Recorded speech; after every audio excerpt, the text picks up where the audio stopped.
Hello, I'm Adam, and together we're the Maladjusted Misfits, and this is the one where we talk about friends. And I'm Joe, and I didn't care for that at all.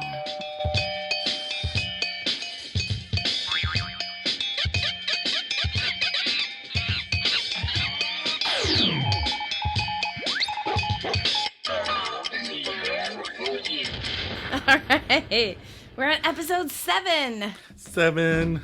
Zeben. The one with the blackout. Oh, power problems in NYC. NYC.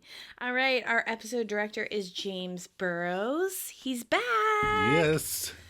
So I recently read an article that after 30 years since directing the pilot of Frasier, he's returning to direct a few episodes of the reboot because they're rebooting Frasier. Okay. Yeah, and James Burrows is 82. Oh, my goodness. I know. My dad is 80, and I don't know that he could direct he had the bald on top and the side gray in 94. Right.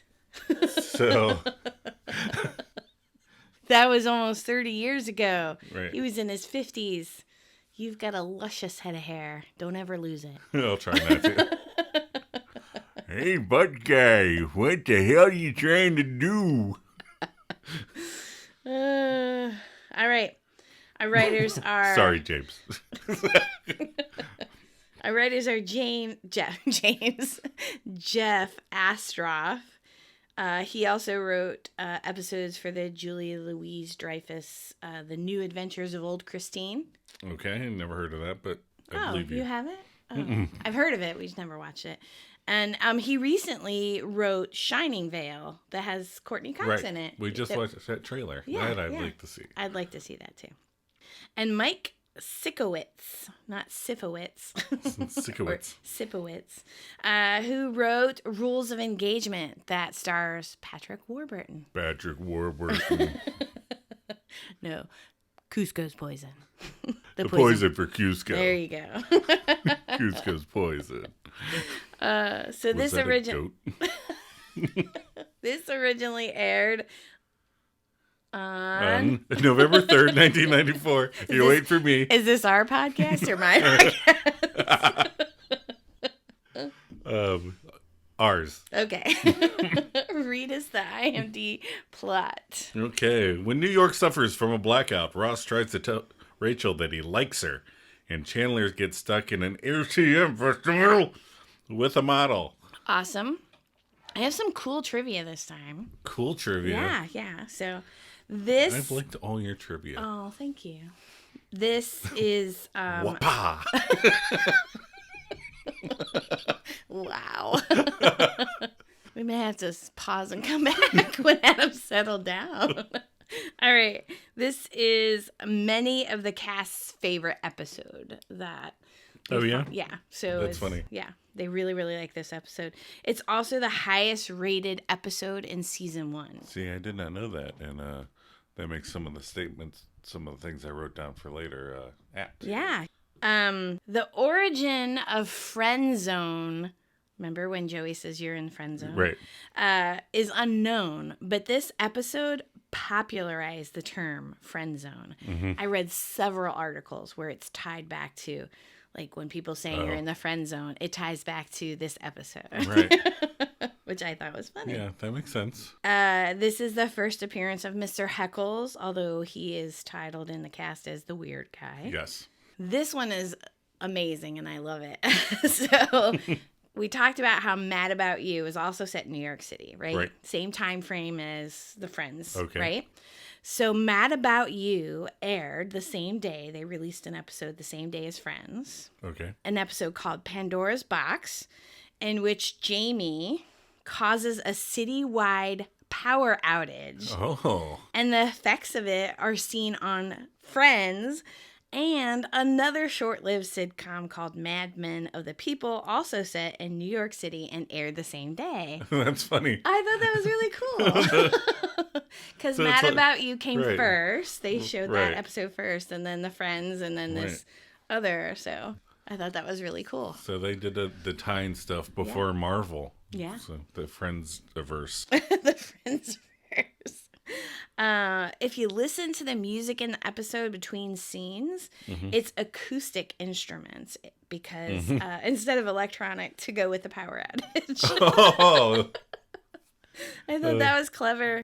And then the last piece of trivia I have is the joke about Monica's crush on Joey was because the writers originally thought that the couple would get together before they started casting everybody. Okay. Anticipated Joey and Monica getting together. Right. But then when they cast Jennifer Aniston and Schwimmer, they thought they would make a better couple. They kind of meshed well together. They watched them interact with each other. Right.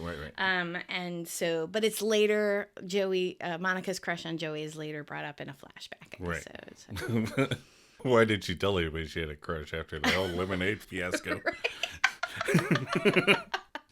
I had a crush on that guy for like 10 seconds before he took off all his clothes. All right, what was your reaction to this episode? Deep in the back of my mind, yeah, in the core of my brain, this is one of those episodes that I think of, especially Ross and Rachel. Right. But when I think of the overall sitcom, a lot of the imagery and the power being out and the candles and all of that is what comes to mind when I'm thinking about Friends. Okay. Like if you're thinking in that vague way. Yeah. Like it's got the Ross and the Rachel through line. Right. It's got the funniest sides with Tootie. The cat. The cat, whose name is Tootie. And Paolo and Mr. Heckles. And Chandler off in the little, fun situation at the vestibule. Yep. And just constant funny work from, Monica and Phoebe and Joey.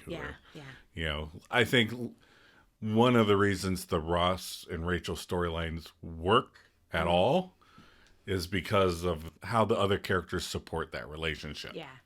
Is what really makes that funny. Yep. I agree. I think it's a great episode. I love it. It's funny and wacky. I imagine that Chandler is like this whenever he's alone. When there's no other friends to like... Right. He's constantly having the VO. Yeah. And doing weird things that come off just a tiny bit creepy. Right. Yeah. And Ross quickly learns how quickly the window closes between him saying to Rachel that he likes her and her finding somebody else. So. Right. Yeah. And again, this is episode 7. Yeah. So we're talking a couple months almost. Yeah. I mean, you can't wait a couple months to ask somebody out. Right. After you've already pre-asked them. Right. If you want to go out sometime. All right. Favorite line. So it's funny on the favorite line, favorite moment, and favorite outfit, we pretty much had the same thing, but I tried to pick something else so we wouldn't have the same. So my favorite line, obviously 99.9% of what Chandler says in the voiceover and out loud cracks me up. Right.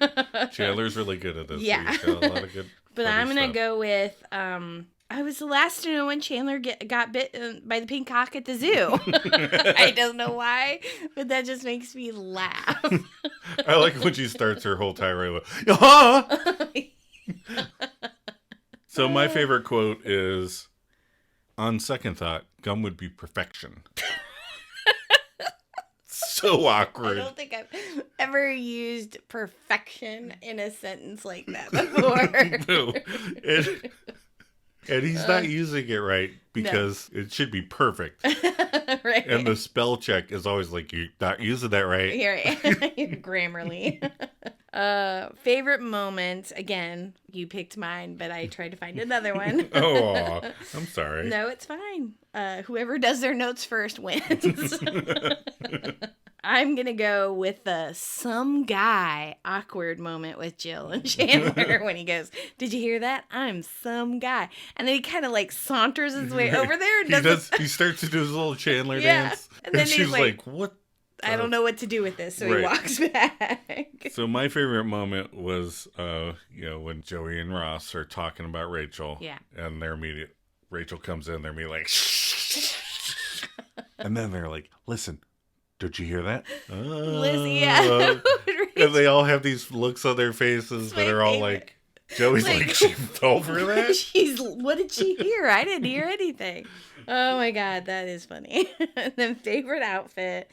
I think we both agreed on this because this is an episode that takes place over one period of time. Right. There's not over several days. Change. They don't change outfits. So it's definitely not Ross's turtleneck sweater. That looks so uncomfortable in the blackout. I would have had to take that shit off.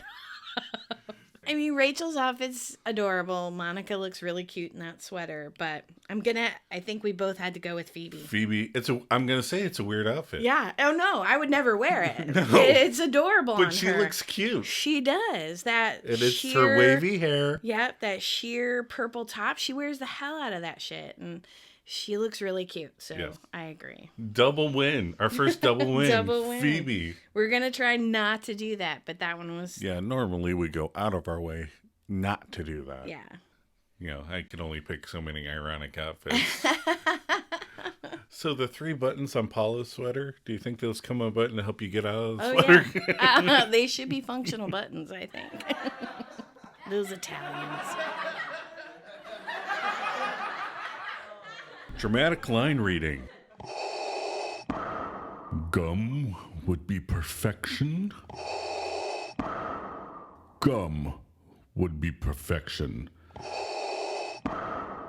Could have said gum would be nice. Could have said, I'll have a stick. But no, no, no. For me, gum is perfection. I loathe myself.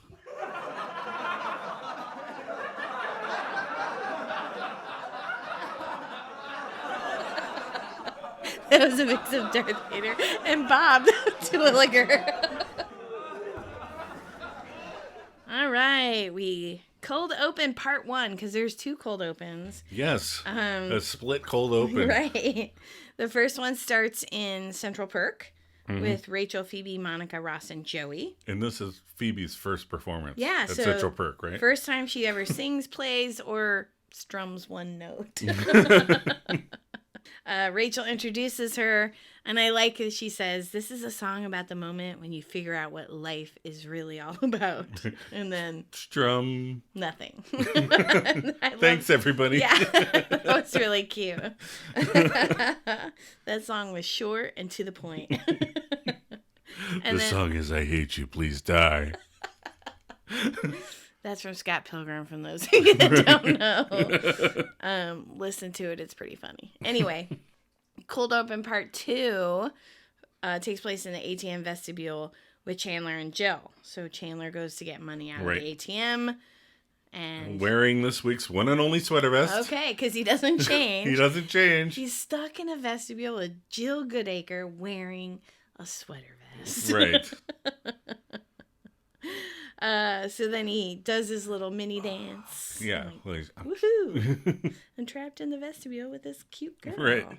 Because at first he's like, oh, hello. And then we cut to scene 1 after the credits with Monica's apartment. Rachel, Monica, Phoebe, and Ross. Rachel's looking out the window. She's like, this is so cool. The entire city's blacked out. Which would be really cool to see, especially New York City. Right. Because it's so bright. And then Monica... It'd be kind of scary to be in the city with it all would the be lights off. Scary to be on the street. I'd be okay in my apartment. Yeah. And then Monica's on the phone with her mom, and she's talking about who's affected by the power outage. But in 1994... Okay. They plugged in the phones. They were... Right, but it would charge on the base, so I think... But she was holding the handset on the phone on the counter. I don't know. Can you talk on the phone when there's a power outage? I mean, I know we can because we have cell phones. Well, yeah, but it used to be in the power outage. The phone would still work because it was always on a separate line that powered itself. Okay. The base and the cordless phone is where they come into problems. I don't know if it would work or not. I'm sure if the phone was already charged, maybe you could use it until you ran out of charge. True. I don't know. My mom used to not let me talk on the phone when there was a thunderstorm. Right? Mythbusters did that. Did they? Yeah, like you shouldn't do anything while there's a thunderstorm. Yeah, I just watched that one recently over again. That's funny. And then she tells her mom that she's wearing pants and a sweater. Why? Who could I meet during a power outage? Jill Goodacre, I guess. That's right. At least you're not wearing a sweater vest. And then Phoebe asks if she can use the phone to call and check on her grandmother.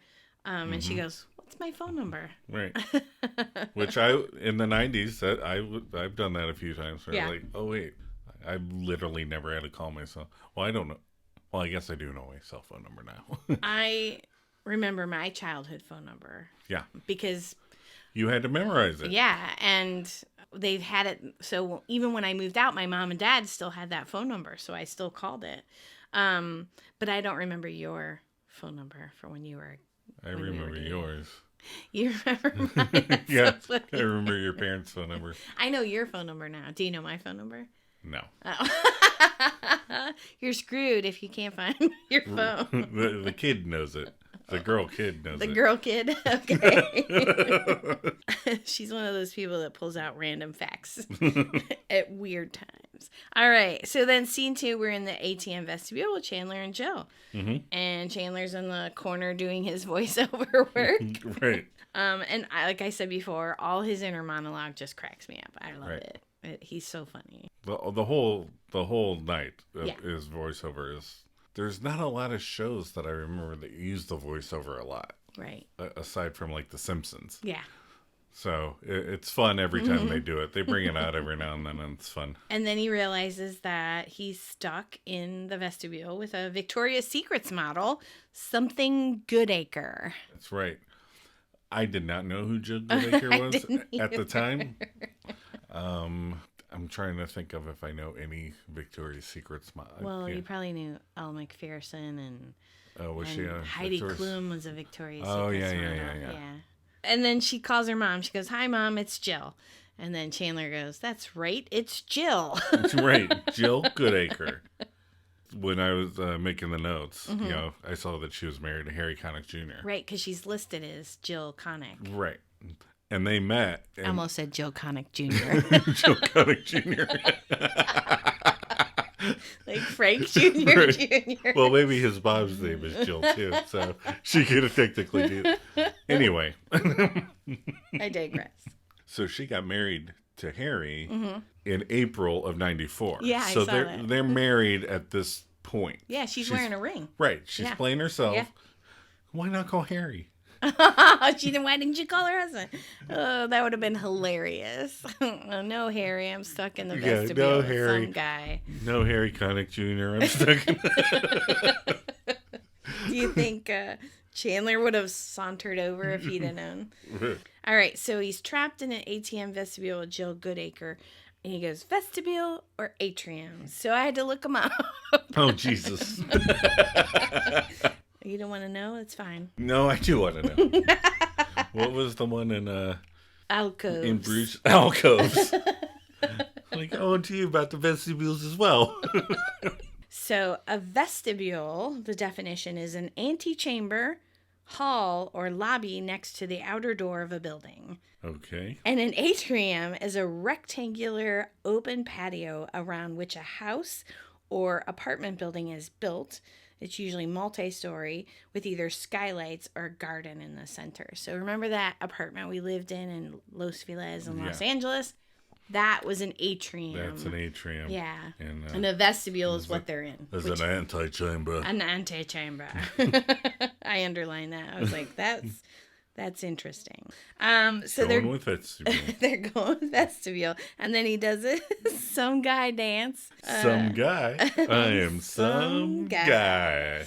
And then he gets that really strange look from Joe. Yeah, which he always takes it that little bit too far. Yeah. We know people like that. All right. Not you. Scene 3, Monica's apartment. Rachel, Monica, Phoebe, and Ross. And then Joey comes in with this menorah. Right. And they call him Rabbi Tribbiani. Rabbi Tribbiani. So I was going through the trivia and looking for stuff, and people were bitching about the menorah that Joey brings in. Okay. Because a typical menorah for Hanukkah has 9 candles. Okay. But Joey has a 7-candle menorah. Okay. But I looked it up. Okay. Which is the original number in the Hebrew Bible and is only used in temple ceremonies. So it's okay that his has 7. It's not for Hanukkah. It's fine. It's a menorah. Just let it go. I'm not letting it go. Okay. And then poor ugly naked guy lit a bunch of candles. Ouch. I can only, I'm assuming you're picturing what ugly naked guy is doing when they say what he's doing. So what are you picturing? I'm picturing. Well, they never say the ugly naked guy is fat. Right. They just say he's ugly. Right. Later on, we find out he's overweight. Right. But I picture he bent too far over and maybe his wang touched something. His wang touched something. Candle wax on the nipples, maybe? I don't know. I was picturing just doing that, carrying like 3 candles at once, and you spill a little bit of wax on your chest. But it wasn't on his shirt. It just went down his chest. Oh, I went the other direction. you went the wang direction. That's right. All right, then we go back to the ATM vestibule with Chandler and Jill. Mm-hmm. And it's been 14 and a half minutes. Right. He's not said one word to her. Okay. Now, to me, as an adult male, right. I find this terrifying. Right. Let alone Victoria's Secret model Jill Goodacre. Anybody in the vestibule with you. Now, maybe, it's not 1994, and I, heavily have gone through, true crime stuff. Yep. And listen to My Favorite Murder. And been involved in a couple robberies yourself. Right. So not as the robber. No. You said you wouldn't tell anybody. Oh, sorry. That's how I know Phoebe. But I would definitely be like, okay, we're locked in here. My name's Adam. I'm going to sit over in the corner and not bother you. Right. Just so you know, I'm a good guy. I'm just going to stay over here. If you need anything, I'll be over here. Right. So then Jill's playing with a pen, and Chandler, voiceover, tells himself to smile at her, and he has the cutest smile when he smiles at her. It's so adorable. And she smiles back, and then he smiles. And then he's like, yeah, we're both smiling. And scares the shit out of her. He looks at her like, oh my God, what are you doing? Yeah. So he's done the scary dance. Right. He hasn't said anything in 14 minutes. And then he creepily smiles at her. And he's like, I could probably kill you, dear. Nobody would know. But she's so nice. Right. And apparently Chandler looks non-threatening because she offers him her cell phone to call somebody. Right. And then his voiceover is... Yeah, about 300 guys I went to high school with. Which is funny. And again, if I knew who she was, it'd be even funnier. Yeah. Now I know who she is. Sure. And it's not like I didn't look at Victoria's Secret's catalogs. I don't want to give that impression. Gotcha. But there is this awkward moment, too, where he has to wait for the studio audience to stop laughing. Right.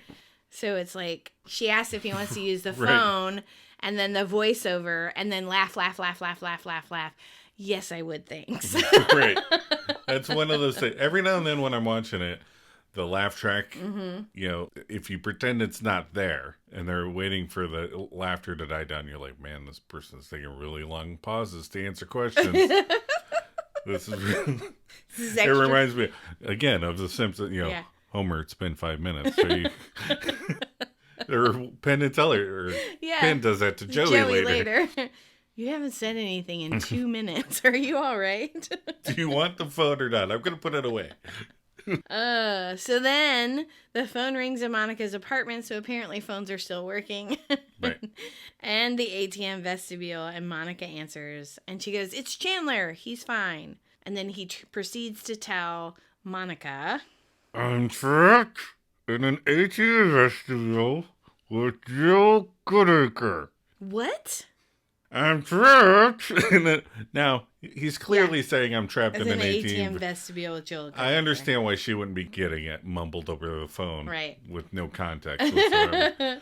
I don't understand why the captions we were watching said, I'm stuck in an ATM vestibule. I'm like, come on, captions. Trapped. He clearly says trapped. And then he tells her to put Joey on the phone. And then he does it again. Mm-hmm. But this is one of my favorite. I'm trapped in an ATM with Drew Gallagher. He's trapped in an ATM vestibule with Joe Gallagher. He gets it right away. And he's so excited about it. And then Joey mumbles something back. Right. And we've watched it several times, and the captions don't say anything. No, it just says mumbled. But we try and listen to it, and it kind of sounds like... If you get a chance, get Jill's autograph, maybe? Or phone number. Yeah. Must be autograph, because she's married, but anyway. And then Chandler goes, yeah, like the thought of that never entered my mind.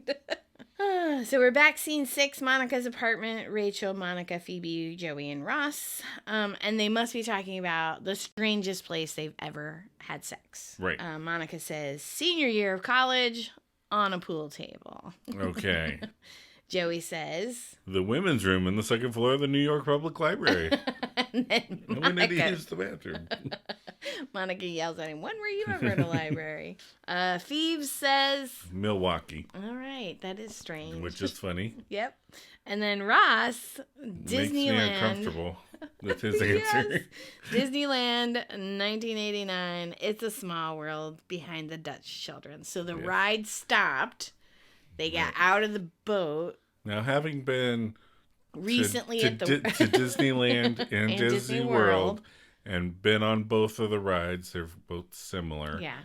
There's a lot of people. There's a lot of people on that ride all the time. And there's a lot of kids. A lot of kids. Because it's an old person kid ride. Because it doesn't do anything. Right. It just makes that song over and over. Which I love. Which David Lynch said is the scariest song ever made. David Lynch said that. Oh, okay. Just so you know. It's happy and fun. And then Rachel says, the foot of the bed. And then Joey's favorite, we have a winner. Right. But I want to know, she talked about Chip Matthews in the hot tub. Right. I'm thinking the hot tub might... beat the foot of the bed. the foot of the bed, but she's not thinking about high school. That doesn't enter into it probably for her. Well, that doesn't count. Right. Do you remember the old Newlywed Game clip? Yeah. Where they say the making whoopee. Yeah. Well, where's the question is where's the strangest place you've ever done it? Do you remember what the woman says? No. In the ass. On the television show. They couldn't air it. Oh my God. No, I don't remember that. That's too funny. And we're not going to talk about the strangest place that we ever did it. Well, I think that we should just say the one that's obvious. Outside, and it was so windy. Just jumping. So out of breath. Oh my God, don't tell him that. I think it's fair. No. They're listening to the podcast. They want to know. No, they don't want to know. All right. Scene 7, Monica's apartment. Rachel, Monica, Phoebe, Joey, and Ross. Mm-hmm. Rachel talks about never having had passion. Right. We had to have someone in the middle of a theme park. Right. You just have to have really inappropriate sex. Right. And then Ross says, it was the only thing that didn't have a line.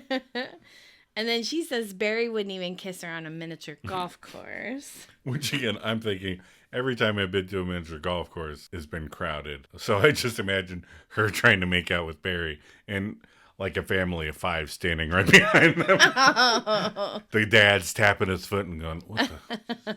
I don't think she was trying to make out with him. I kiss you all the time, give you a peck or, good job, mwah, Right. So I imagine that. Yeah, I'm just saying that my imagination goes to the worst case scenario of Rachel trying to She's trying to seduce him. And this family of 5 is like, come on. We just want to take these kids home. And then Rachel and Ross talk about not having any passion. And then Ross says passion is overrated because it burns out. And then you're left with trust and respect. And for his case, lesbians. I'm glad that's where we are in our relationship. Oh, lesbians. We have trust. You're still waiting for the lesbians to show up. Yes, we have trust and respect. I know you do. But he tells her, not you. I see big passion in your future. And then she goes, oh, Ross. And then she tussles his hair. And that is a sign. If she would have touched him on the arm or the chest or even close to his face, I would have been like, swoop in. But she tousled his hair. Because she's probably thinking, I gave him a kiss at the laundromat. I tousled his hair while we were laying on the couch, and I had a ice pack. He didn't go for it, so you're in the friend zone. Right. He pre-asked me out. I did all these things. Yeah. Maybe he changed his mind. Yeah. And again, she's probably thinking. Go ahead. Again, we're imagining, speculating on Rachel Green's thought process. Pure conjecture. But she's also thinking, she was just divorced. And he was just talking about his ex-wife. And she's probably like, maybe he's not even in a place where he's ready. Right, he's not over it yet. Yeah. And then Ross looks away kind of pleased or walks away kind of pleased with that interaction. Even though he just got his hair tussled like a 4-year-old. And then Joey goes, it's never going to happen. Never going to happen. Which I kind of would like to give that best quote. Right. But again, I try to go with ones that aren't generic. Yeah. Like that's a kind of generic statement. It's never going to happen. Yeah. But again, that's one of those friends moments. Yeah. That comes back to you, never gonna happen. And there's gotta be a better way. I like that he's just laying there playing with the candle wax. Like, that's his job, is just, like, while they're talking and having that moment, he's just sitting there playing with candle wax. I just think and again, cute. That's why cell phones and iPads were created. Because people had to play with candle wax for centuries. And tape, remember when they played with the tape? They were making scary faces with the masking tape. Oh my God, that's funny. I do like Ross's delivery of that line where he laughs and laughs. Why not? Why not? Well, he tries to blow it off and then he's like, but why? Why do you think that? I need to know. I'm not in the friend zone, and this is a funny line too. You're mayor of the friend zone. Right. Every day you get a little closer to priesthood. Because he is. I mean, it's been 2 months. He hasn't done a damn thing. Yeah, she has no idea what he's thinking. And then he tries to explain that he's waiting for the right moment. And we've already pointed out multiple moments. I like how Joey looks at him.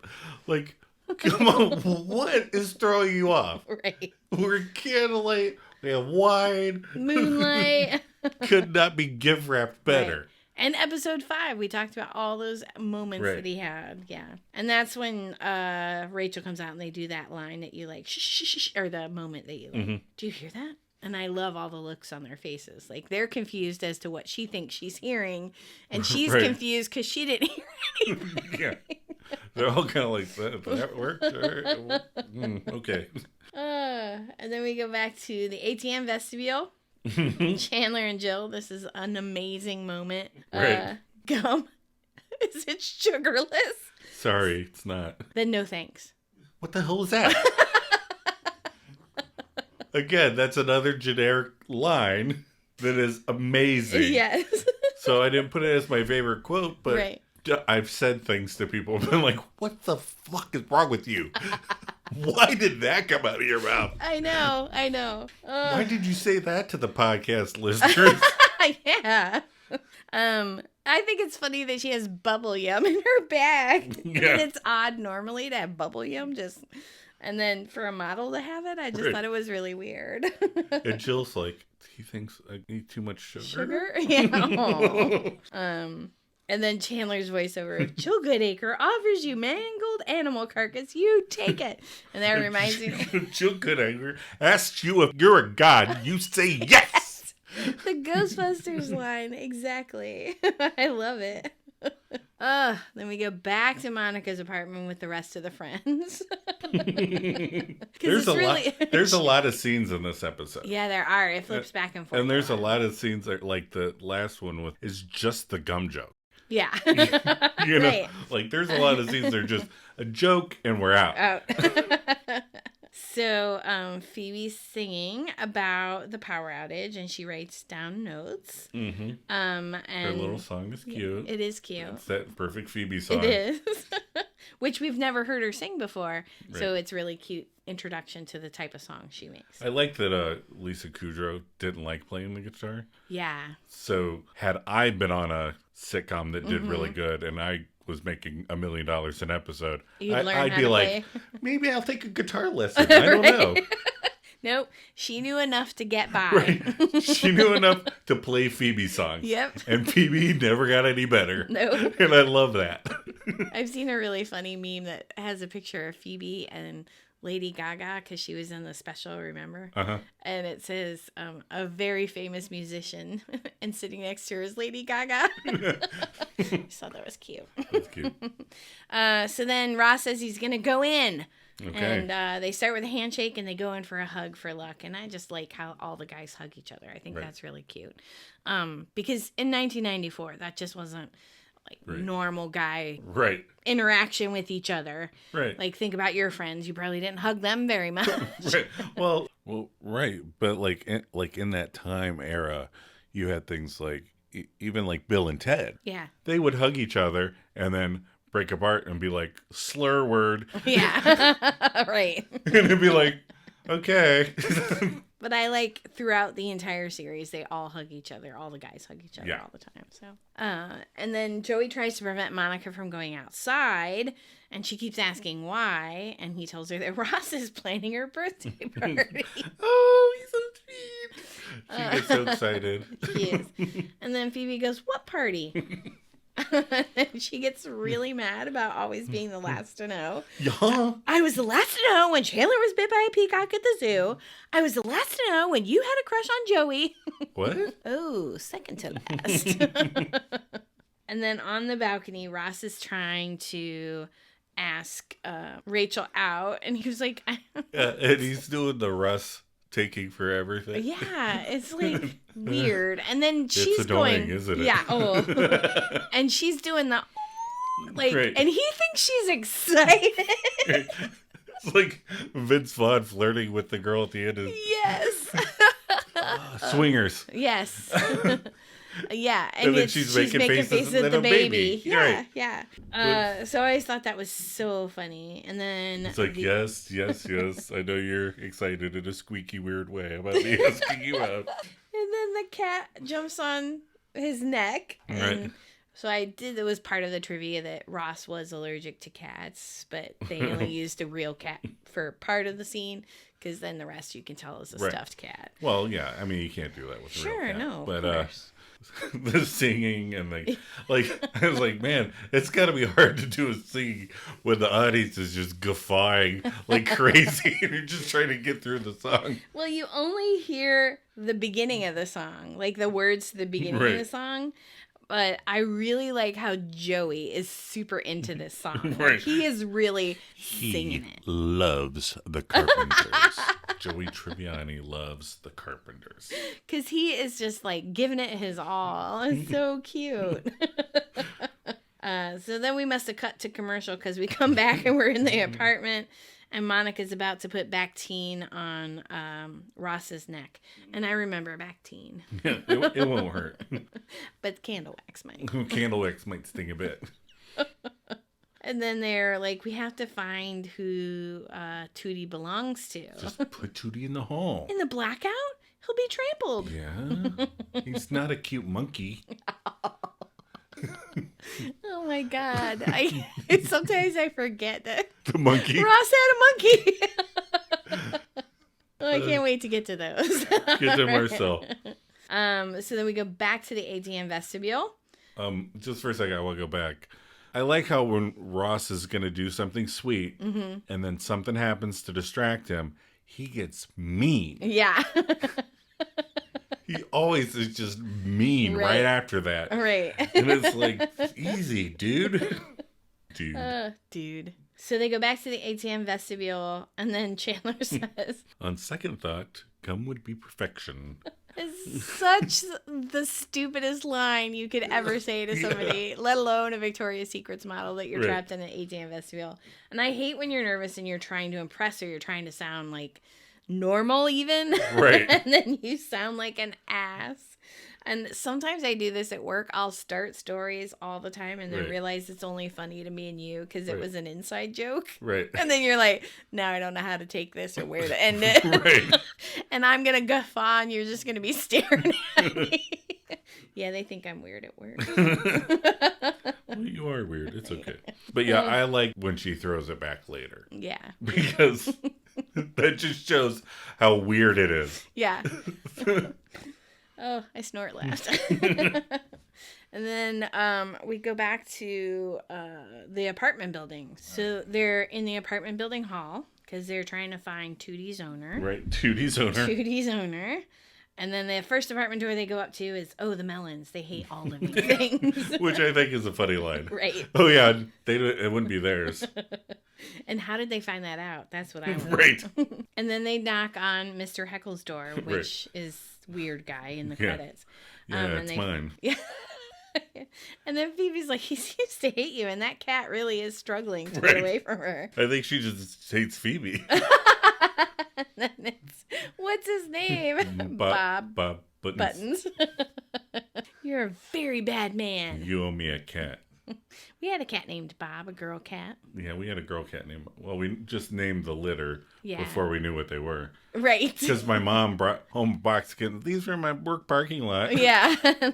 I know you're a sucker. So we took in 4 kittens. Yeah, and we named one Bob. So.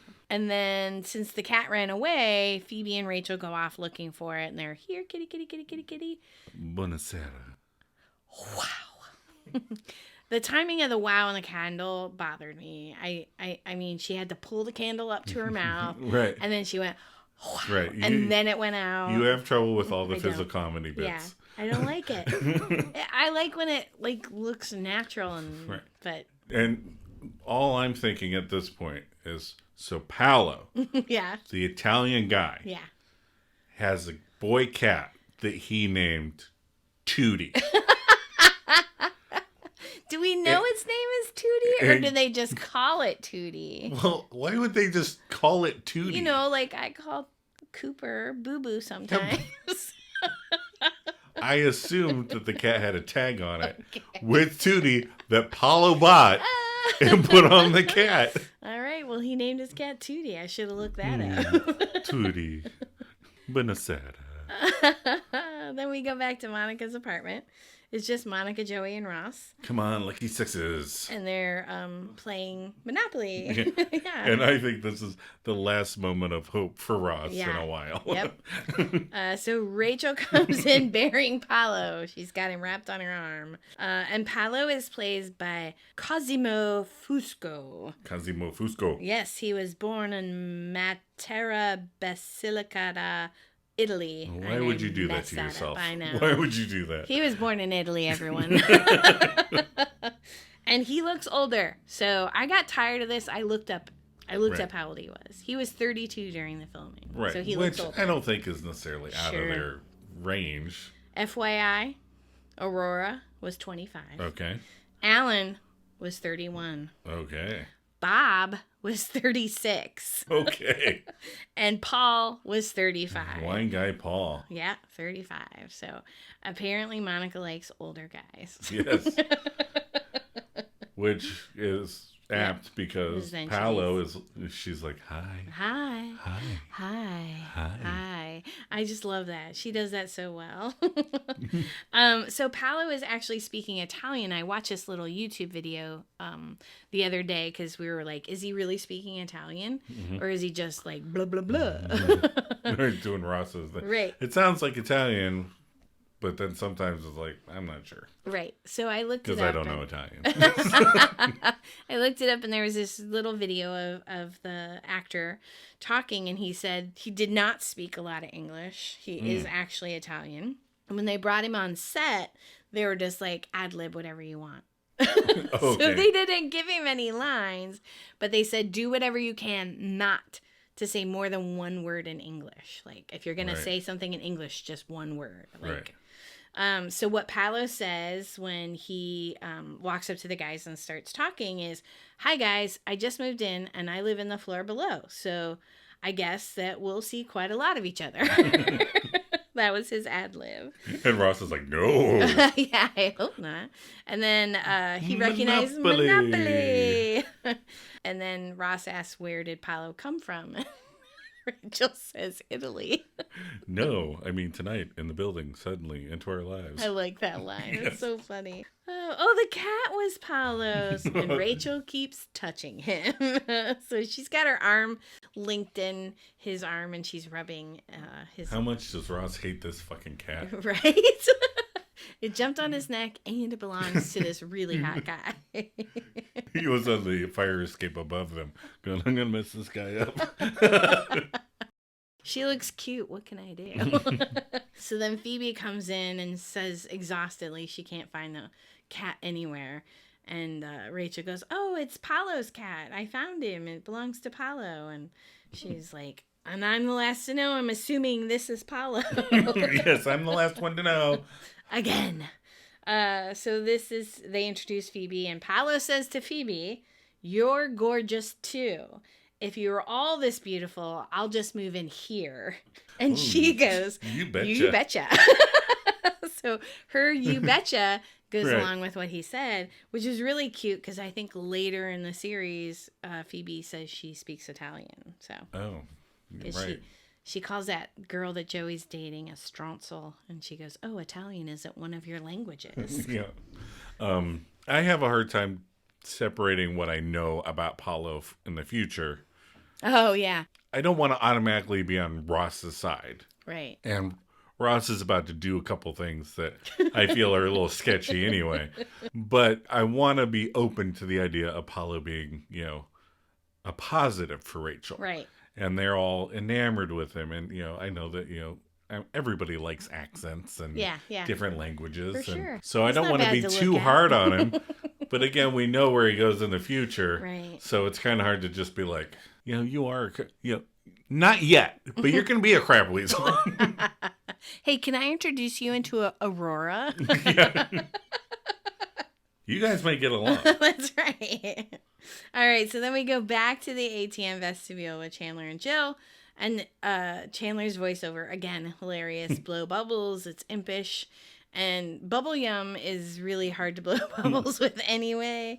But he spits his gum out. Nice going, imp. And he aims, like, when he's going to blow the bubble, like he's about to spit his gum out. Because that's what I do when I want to spit out a piece of gum. I lean my head back and launch it. Right. He doesn't look like he's about to blow a bubble and accidentally spits it out. He looks like he's trying to spit out gum. But there's so much gum on that desk. It's so nasty. Come on, people. It goes underneath the desk. That's right. If you're gonna put the gum there, at least take the effort to put it underneath. That's gross. Just spit out your gum on the thing while you're filling out an account slip. Animals. And then he says, don't worry, she didn't notice, and picks up a wad of gum and sticks it in his mouth and realizes, okay, the moment I picked it up, I would know it was not my gum. Well, it would not be warm. It would be hard. It would not be warm, and it would not be soft. So I would not have put it in. You're not distracted mentally by the Victoria's Secret model standing next to you. Because I'd been over there talking her up the whole time. Hey. Just being friendly. I'm a friendly person. Oh, yeah. And then he chokes on the gum. I love that his voiceover is like, and now you're joking. And Jill comes over and gives him the Heimlich. Right, and she must have taken a class because she gets it right away. Yeah, she pops that gum out. It's not her first time doing the Heimlich maneuver. I don't know if Harry has problems chewing his food. Swallowing problems. And then Chandler says, thank you, that was... perfection. That's so funny. It's such a kick in the dick. It's cute and funny. Right. Because she's like, perfection? And he's like, oh, that was so dumb when I said that. So stupid. Then we go back to Monica's apartment. So I cannot say their names today. Monica, Rachel, Phoebe, Joey, Ross, and Paolo are there. Paolo's comparing Rachel to the beauty of the moon. And he says, oh, okay. Look at the moon. Look at the stars. Look at everything that is beautiful. And she walks away laughing. Well, I'm laughing too. That's pretty fucking random. Well, I mean, they told him to ad lib, so the poor guy was thinking nobody would know what he was saying. Right. So, the poor guy. And then he gets hashtag crap weasel all the time. Oh yeah, so Adam Googled hashtag crap weasel. He came right up, and his picture came up. That's gotta suck. It was like 30 years later. And then Ross asked what he said that was so funny, and she's no idea. Classic Rachel. Classic Rachel. And then she says, what am I doing? And this line bothers me, but it's funny. If you don't want to, I'll do it. I just want to bite his bottom lip. I won't. Like later on when the girls are being pissed off about being objectified by men, I just want to take Monica back to this time and go, you said I'll do it. You said it. You didn't say Paolo. And then Rachel talks about that first mile was more exciting than 3 weeks in Bermuda with Mr. Potato Head. I like that. Actually, what I wrote in the notes was, that first smile was more exciting than 3 weeks in wherever with Mr. Potato Head. And Joe wrote in Bermuda. It's Bermuda, Adam. You know. I know it is. And then I love Phoebe's line. It's too funny. Did you ride mopeds? Oh, it's not about that right now. Right. I kind of always wanted to ride a moped. And then Ross has his little confrontation with Paolo. I like how he goes over there and does the step up on the thing, so they're even height, yeah. And he talks about he and Rachel are kind of a thing. Okay, slow your roll, Rossatron. Is that back? This is where he starts to lose me. Okay. You're going after a girl, and you have competition. You should take him aside and tell him how sad it would make you, if he got in there first. Because, one, he doesn't understand English very well. Right. Two, who is going to be like, if you're going to be sad. Right. He even does a little, right. A little gesture. I like Paolo's little, again, this goes into Paolo being a crap weasel. Right. You have the sex. No. Me in the bed. Right. These are the only English words you're throwing at me so far. You're making me uncomfortable. I already know it's too late. And Ross says, ceviche? Which is a fish dinner? Do you think he was thinking capiche? Or unagi. I don't know. Because he uses both of those wrong. Yeah, ceviche. It's a fish dinner. It's just a Ross thing. Yeah. I like when people mess up famous sayings or things like that. Those make me laugh. Right. Like there's a quote from a book I read that I use all the time. Piss like a resource.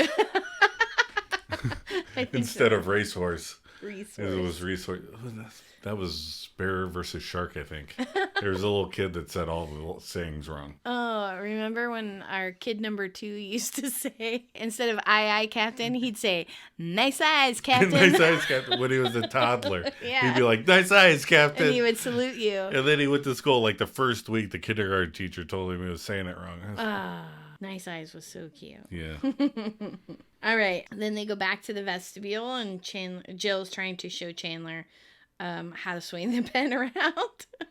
Yeah. And she goes, come on, we've been at it for an hour. Right. It's easy. You got to whip it. Whip it good. Oh, Devo. This was when I looked her up.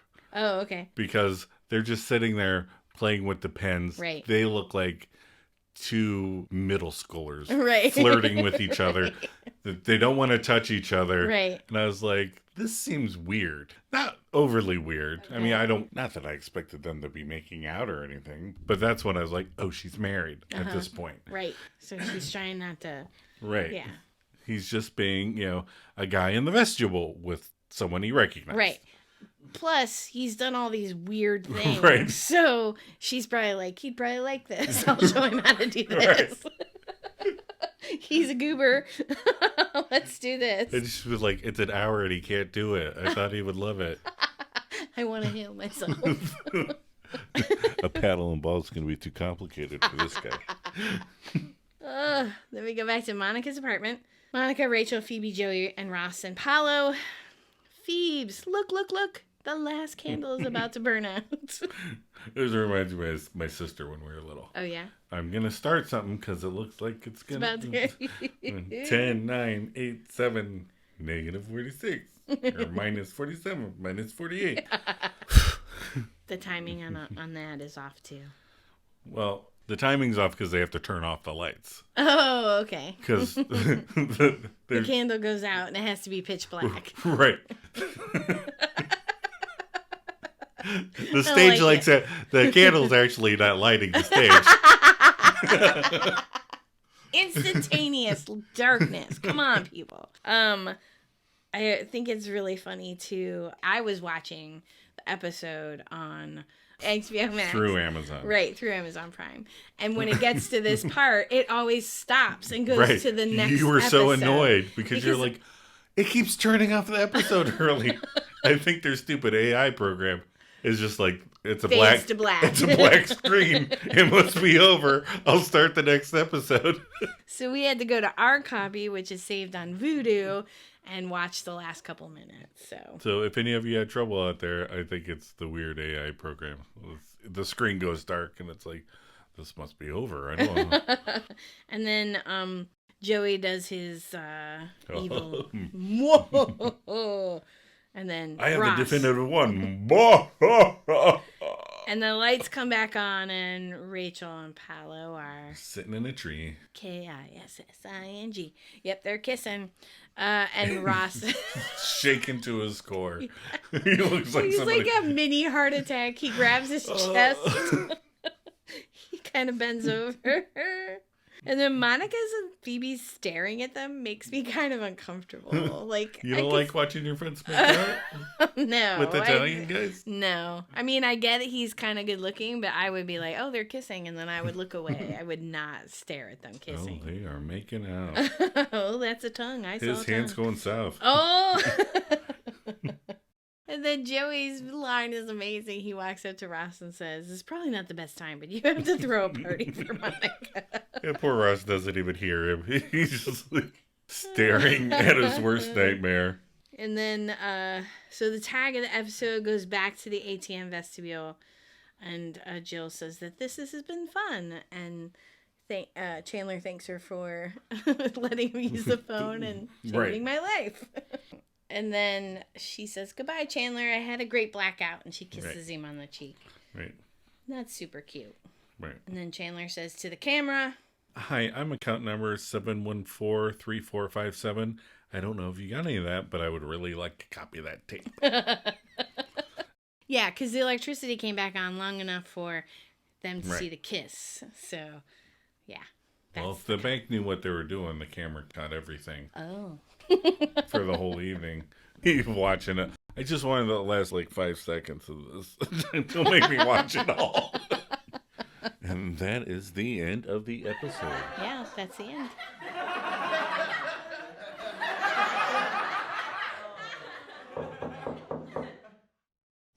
Hi, we just found this cat, and we're looking for the owner.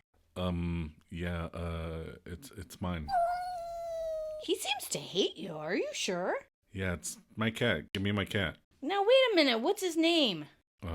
Bob Buttons.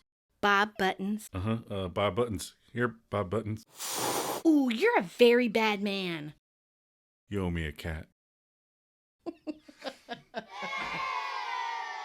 All right, what themes did we explore this episode? How hard it is the first time you have to talk to a Victoria's Secret's model. Happens all the time. Passion. in romantic relationships, relationship roadblocks, dealing with attractive interlopers that threaten to usurp your position. The position you had many opportunities to take advantage of. If you don't, somebody comes in and swoops. All right. What did I learn from this episode? Chandler is a goof. When he's not around the other friends, he cannot function. Rachel, I think, needed this fling to buffer between Barry and Ross. I think she needs Paolo to... Right. Yeah, I just think she needed somebody. Well, she needs a rebound. Yeah, yeah. Before she heads into something serious. Yeah. She needs to shed that last Long Island snobbery, I said. Phoebe does not like to be the last to know, and Paolo is a crap weasel. He's not technically a crap weasel in this episode, but... Well, like when we started talking about the bed and the sex. Right. And, those are definitely red flags. Like, he's definitely, I want to sleep with this girl. And then he wanted to sleep with Phoebe later. Right. So. I learned that Phoebe is the last to know things. People tried to take cats that don't belong to them. Italians name male cats Tootie. Monica's going to have a surprise party. But she has to act surprised. Jill Goodacre still married to Harry Connick Jr. Aw, and they got married in 1994. So right, they've been married slightly longer than we have. That's awesome. They have 3 children. I think that's all I learned. Most of the Ross and Rachel stuff I knew prior to this episode. Right. You didn't learn that. All right, what are your final episode thoughts? To reiterate, I think this is an iconic episode. Yeah. The first huge barrier for Ross and Rachel. After the apocalypse, when we have to act out things that we remember for entertainment, this is where Friends really starts in my head. Okay. This is the point where the show really starts to define itself. Yeah. You know, the stuff that you read earlier in the trivia kind of goes to that I think people, single out this episode as a big growing stuff. Feeling comfortable. They got to know all the characters. Right. And it's really funny. Yep. It's entertaining. Yeah. And you definitely get that big first barrier with Paolo. Yeah. So, my final thoughts. This is one of the reasons I love Friends. The dynamics of the show changes each episode, and they tackle things with such humor and uniqueness. Like, who thinks about getting trapped in a ATM vestibule during a blackout with a Victoria's Secrets model? I mean, that's really cool, and it's funny as hell. Yeah, it's a good setup. Yeah. It's not the same joke like Mr. Roper misunderstanding something over and over again. So yeah, this is one of my favorite episodes from season 1 too. It's funny. Sweater vest tracker. Yes. The previous total was 8. I don't need to read that part. That's just for my notes. 1 for the entire episode. Right, because it takes place over one period. And again, part of that iconicness, Chandler's in that sweater vest from start to finish. Yep. Poor guy. So the episode total is 1. Overall count is now up to 9. 9. We're still 2 ahead of the 9 episode. times. So next week we're going to talk about the one where Nana dies. Not once, but twice. That's the end of the episode. Don't forget to send us any questions, thoughts, comments to our email, themaladjustedmisfits@gmail.com. And the Instagram you have now. Oh, yeah. We have Instagram, the Maladjusted Misfits on Instagram. That's what it's called. And it's the one where we talk about Friends. And I post fun pictures that Adam creates for us. And we're also on Facebook, the Maladjusted Misfits. So like our posts on Instagram and Facebook. Yep. All right. All right. Till next week, guys. Thanks. Bye-bye. Oh, is it sugarless?